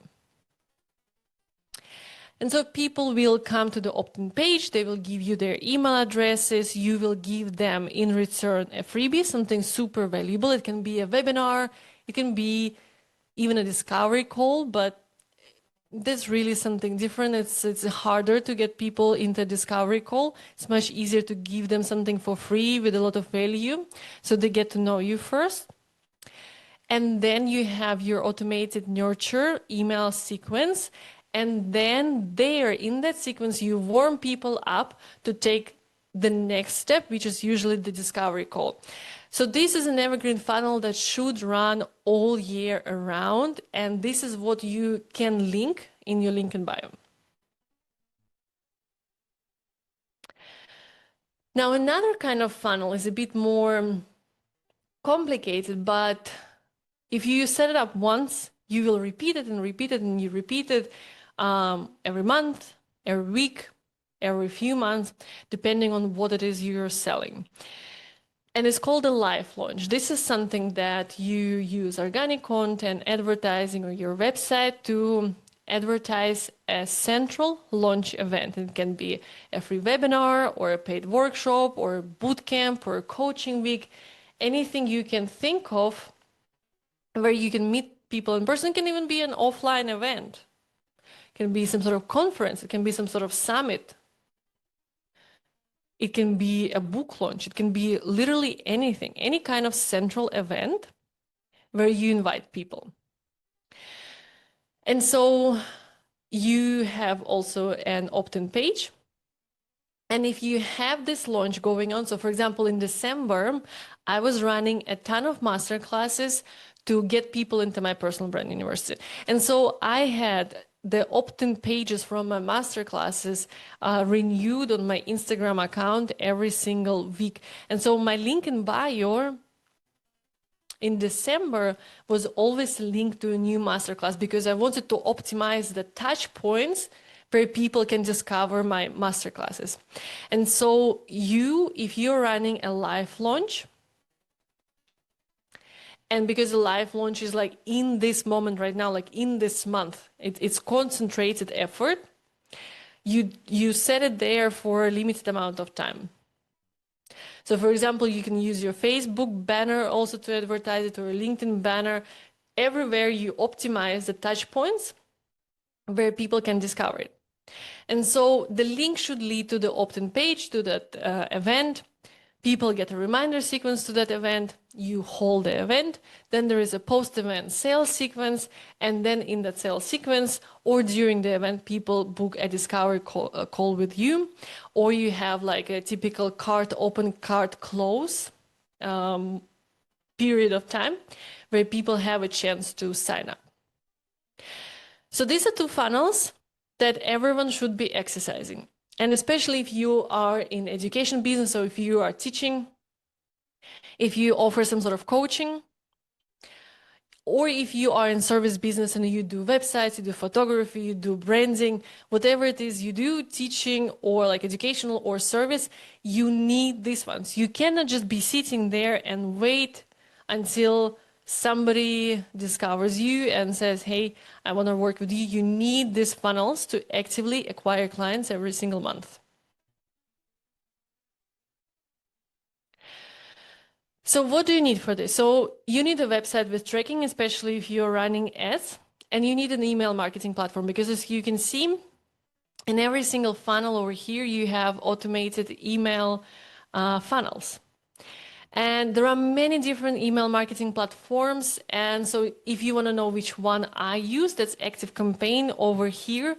Maybe Manuel can send you also the link in the chat, or you can scan the QR code. Why I selected ActiveCampaign? There are many different out there. But when I was just starting out a few years ago and I knew nothing about email automations, and I signed up for a trial of ActiveCampaign, I got, and everyone gets that, 2 months of support, onboarding support from them for free. So I could have 3 sessions with them where they set up my newsletter, where they set up my automations. And I was like, oh my God, I don't have to know anything. I just need to tell them, okay, this is what I need, and they set it up for me. So in case you don't know what email marketing platform you can use, ActiveCampaign is my recommendation. Now, let's take 30 seconds, like really just to get our brains moving a little bit. What kind of sales funnels do you have? What kinds of sales funnels you don't have, but you need? Do you want to do a live launch? Which email marketing software would you like to use? This is just like simple questions, yes or no, jotting down ideas, 30 seconds. Let's go.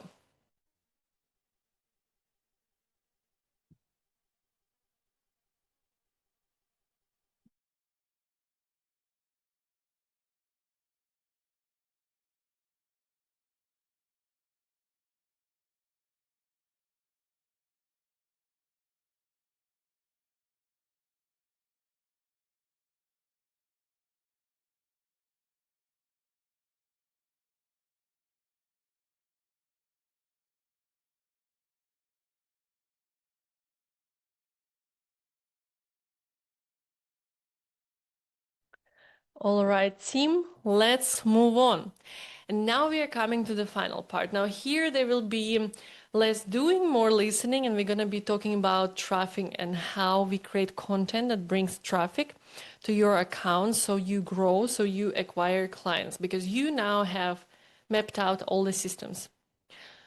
You have optimized your account so that it's a nice, beautiful Mustang, and it looks like you know what you're doing, you're credible, you look professional. Now, we need to get traffic, because in the end,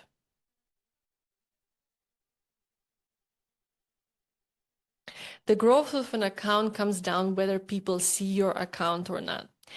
And traffic is difficult when you are starting small. Like if I were to give stars to what it takes to grow your first 1,000 followers, I would say 500 is the hardest. Unless you're like really, really diligent and good at content, and you did your research and you started producing viral content from the start. That can happen. Like I've seen accounts that have grown to 300,000 in just 3 months. So that can happen. But of course, there were days when like the first few months where there was nothing and then like boom. Then 1,000 followers becomes a bit less difficult because people see, okay, there are some followers, it's kind of not a shady business, I can follow them. Now, when you get ready to at 10,000, that becomes much easier. That's like the deal with my dog. We average monthly at 1 million views. I hardly post any content. That's like just bananas. I don't know how this is possible, but content, when they say content compounds, that it really compounds. And like when you have 20K plus, like the growth becomes much, much easier.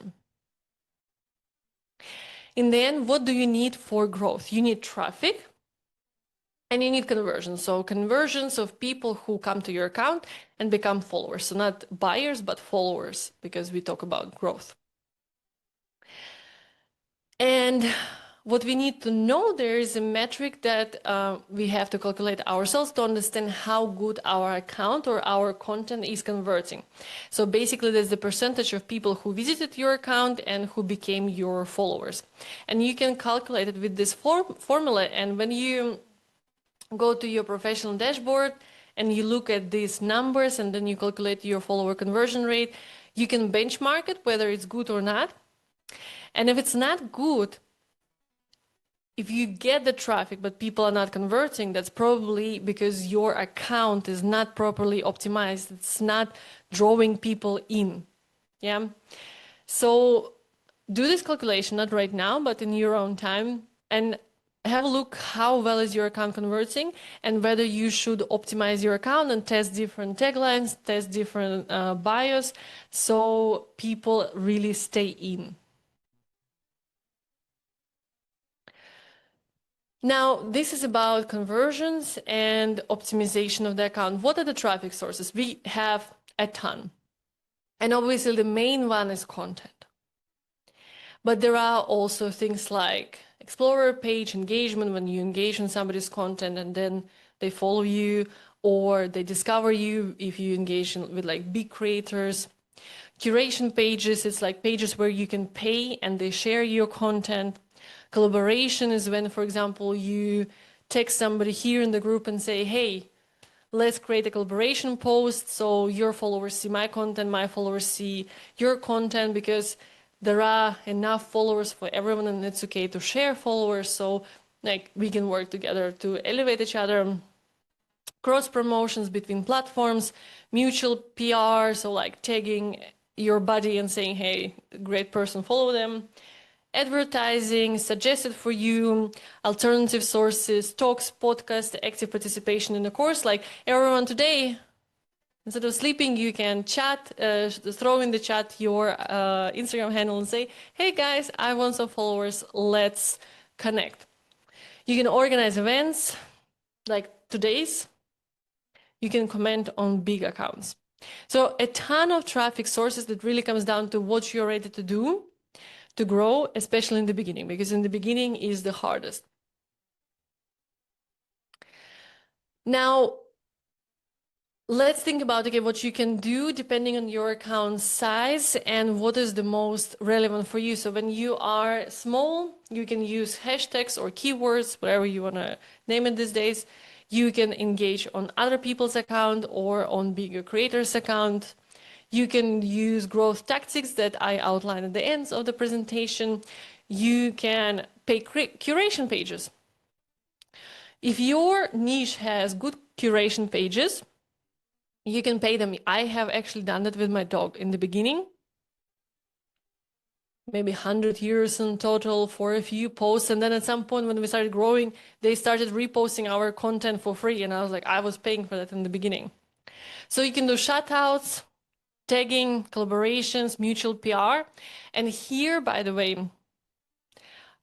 is a webinar that I gave like 2 years ago, I believe, on how to grow your business with collaborations and partnerships and to cut your marketing costs, like what you can do together as a group when you don't have thousands for advertising, but you want to have more reach, right?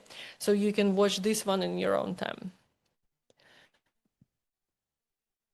Now, when you have already a slightly bigger account, things like cross promotions, explorer page, collaborations, and advertising will become more relevant. And then when you are already really big, or like really big, when you're between like 8 and 10,000, advertising will really play a huge role. You will be in the suggested for you list, so actually algorithm will be pushing your content and content will become the driver, because in the beginning it will be quite slow.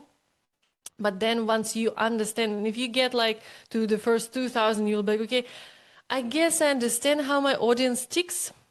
And then the better you understand your audience, the better is your content, and it's like getting better and better and growing more and more. So what is the content distribution that we need to produce? We have 3 types of content on social media that applies to every platform. We have top of funnel content, middle of funnel content, and bottom of funnel content. So basically we can think of it as growth, nurture, sales. Top of funnel content goal is to attract attention and drive traffic. Middle of funnel content goal to connect and nurture our existing audience. And bottom of funnel content goal is to sell. So what kind of content belongs to each part of the funnel? So growth content is any kind of content that focuses on audience's pain points, tips, tricks, how-tos, collections, and trends. Trends are a bit dangerous, but trends also work to get you more reach. Then middle of funnel content. This is something that nurtures and creates connections. So here's where we want to tell our personal story, everyday life pieces behind the scenes. And bottom of funnel is where we want to share our case studies, projects, and offers so we can sell. And then we have different formats depending on the part of the funnel. So for example, for top of funnel, we will produce reels and carousels. For middle of funnel, we can do carousels and stories, images, but single images I wouldn't recommend posting. It should always be a sort of carousel, at least even if it's just 2 images. There is a trick why. And bottom of funnel, stories, because your hottest audience is watching your stories. And in the stories, you can directly link to your offer, or still you can use posts with automation that says, hey, comment XYZ, and I'll send you the link to the offer. So if you automate your posts, then of course you can do any kind of these formats, but typically you should think about stories as your hottest audience ready to click your stuff. So here are a few examples of top, middle, and bottom of funnel content. So for example, here's a reel that I have produced, and here I was just listing all the tools that I use to streamline my content production, and people really resonated with this because they were saving like crazy so that they can also set up those tools for themselves. And then middle of funnel is something where I talk about our personal life with my husband, with what we do, and like people really see that we are real humans behind it, that with a real story. Sometimes we share struggles, sometimes we share inspiration, sometimes we share just silly things. And then bottom of funnel, case studies. So this is a template that, okay, I'm sharing with you, I guess, later. Yeah. Here, a template for perfect case studies. Here in down this link, I have also outlined in terms of copy, what you should write and in what order to create a very effective case study. So people do not just like feel she wants to sell me something, but they feel, okay, there is a transformation, there is a real storytelling behind it, and it's actually interesting to read it. And so if you ask, okay, how often should I post of each type of content? It really depends on your goal. So for example, if your goal is to grow, I would just post 100% top of funnel, like only growth content. But if your goal is to sell, and if you're running a live launch, like when I was running a live launch in December, I was basically posting only sales content the whole December. My engagement went down. Obviously, people do not want to consume promotional content, but my conversions went up. So at some point, you choose to sacrifice something for a better business goal. So for a regular week, like for example, for right now, what I'm posting top of funnel 75% because my goal is still to grow.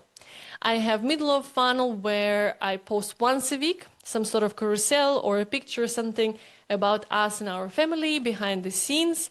And bottom of funnel, a case study or a project that I'm working right now, so some sort of behind the scenes. So this is the cadence that you can use when you try to decide, okay, how should I structure my weekly schedule.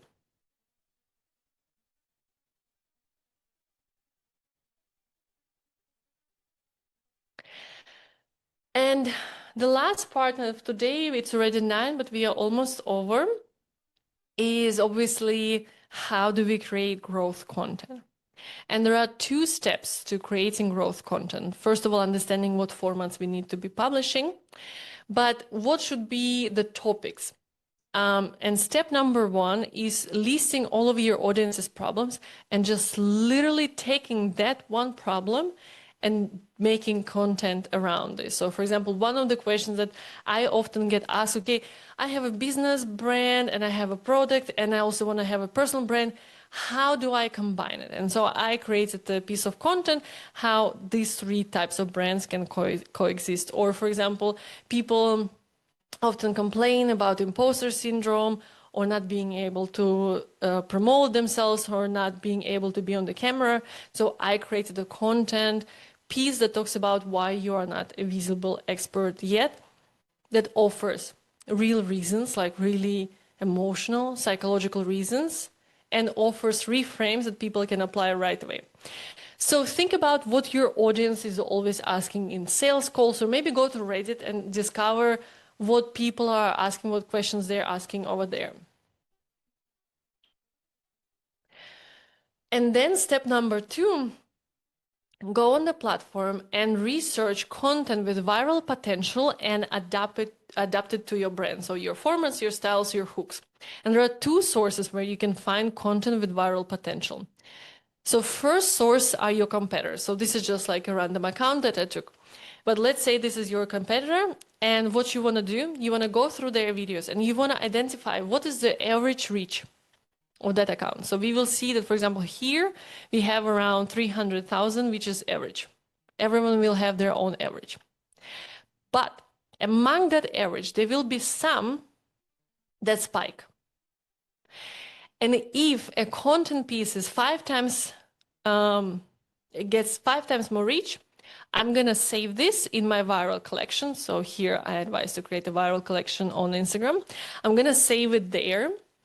And then, for example, if I work with an AI agent, I will give all the links to my AI agent and say, hey, analyze why it works so well and how I can implement it for my content. If you're doing it on your own, you should just see it and think, okay, what hooks did they use? What hooks did they use in the caption, visual, verbal, audio? And try to apply it to yourself. And I don't mean steal content, just take the format, take the different elements that they used and apply it to your own brand. And the next source where you can discover viral content is the Explorer.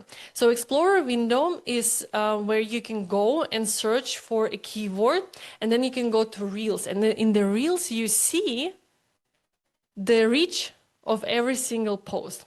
And you just save the ones that had the most. And then again, you save them to your viral collection, and then you go through them and you analyze why they worked. Actually super easy, and you need to do this maybe once in the beginning when you are creating your strategy, and then to refresh every few months if you're doing it yourself. If you have an agent who is doing it automatically for you every single Saturday, perfect. Like, you save yourself a ton of time. So, and as I promised, I'm going to share with you a few growth tactics that if you No, I want you to use them like really, really hardcore and not afraid to use them. So, number one, if you have gone viral, I want you to post that same post even without tweaking anything or with minor tweaks, but I don't even tweak anything. And I post it until it doesn't go viral anymore. And I swear, this post has gone viral 1 year ago. I have posted it in total like 5 times already. I think it has gone viral every single time. It's crazy. I don't know why people find it so funny. But the latest version was like over 2 million views. Exactly the same. I don't change anything. And I posted in trial reels and it goes viral again. Sometimes I post it even in my normal feed and it goes viral again.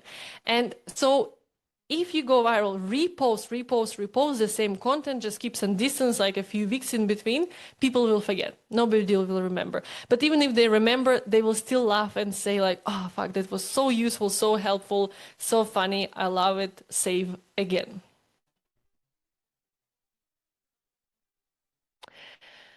And growth tactics number 2. How to grow without posting. True story. This is what I was doing with my dog's Instagram account in the beginning. Like I set a goal that, okay, I'm gonna do anything to get to my first 1,000. And so we took a trip from Vienna to Vorarlberg and it's like a 7-hour drive. And the entire time I was on my phone and what I was doing, I was going to this one curation page that basically like repost content from creators where I know a lot of people who like this dog breed are there and they might be interested in following me as well. And so I would be going to that follower, to the follower list, and I would just like go to every single person there and like their content, maybe comment on one post or another. I wasn't even following, I was just engaging. You can follow and unfollow, that's one tactic. You can just engage and see that they notice you, and then if they are interested, if your account is optimized, they will follow you.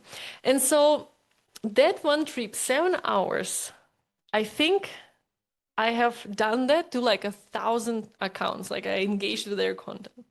It was just nuts.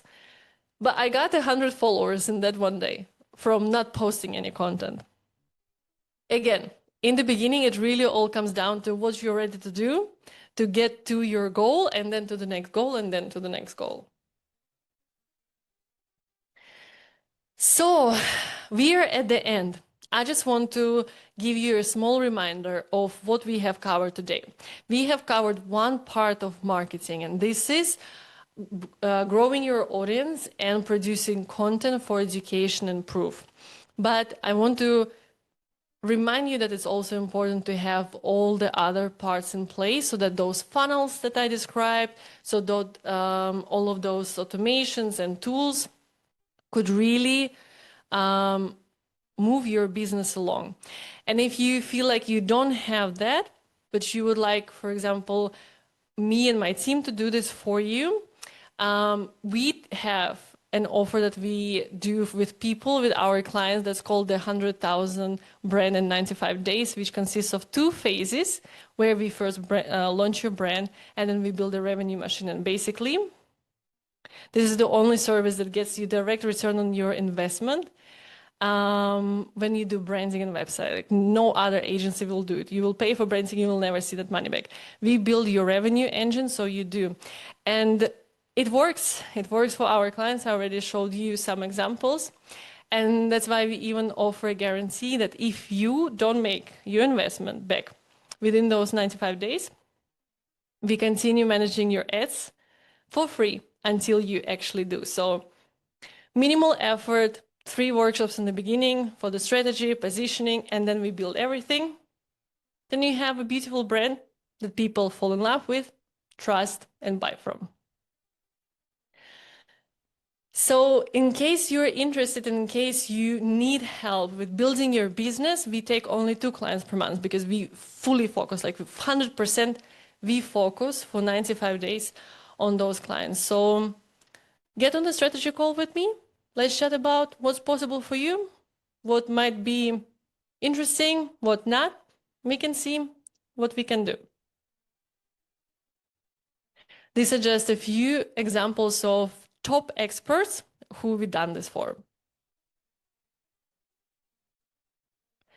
So this is again the strategy call link, and Manuel will drop it in the chat. And now, okay, this is also to connect with me in case you have not.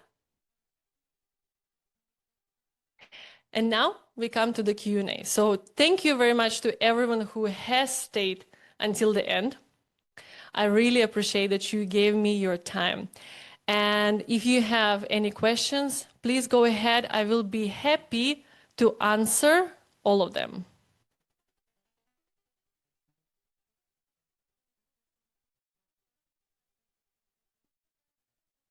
Oh, Dana, thank you so much for the compliment. I'm really happy that you enjoyed it and that you found it incredible. Thank you.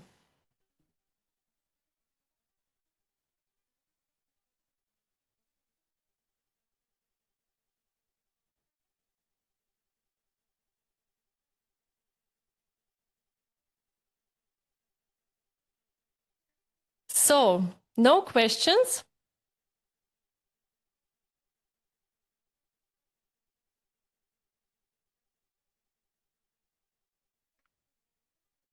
Super important information and real practice. Thank you. Thank you, Imgard, for being here, for listening. Is there an easy way to do that funnel automatization? Basically, when you know what you're doing, it's quite easy. Yeah. This is not rocket science for sure. And if you're doing it on your own, and if you're doing it, for example, with Active Campaign, let me share the link again so you can scan the QR code to find it. Like I mentioned, the guys there, they will do it for you. Like you just need to say, hey, I have the lead magnet. Where's the link to Active Campaign here? So you can just say, hey, I have a lead magnet. I want to automate here my emails. They can do it for you. You can even do it yourself. So I think it's quite easy for everyone to do that.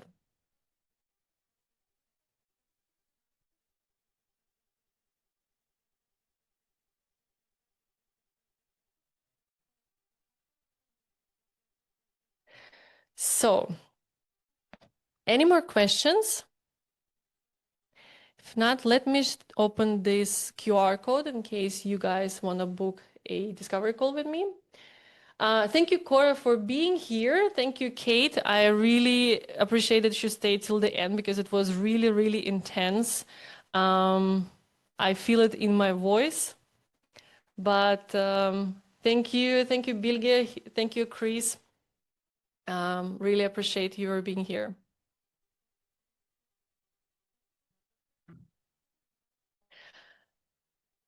Thank you, Anita. Guys, last moment to ask any questions. Really, drop your accounts, drop anything you want to know, because if not, we will close the session. And since there are still some people sitting here, I think you're curious, so just go ahead. You can also open your microphone and ask directly.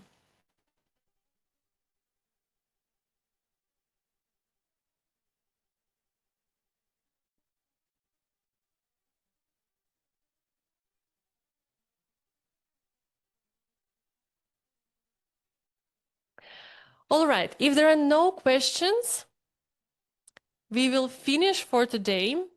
You will get the presentation per email, and all the templates are linked there. And I really appreciate you being here. Thank you so much. Thank you for everyone also who had their cameras on. Thank you, Cora. Thank you, Jacqueline. Awesome seeing you. I wish you a good evening. Bye.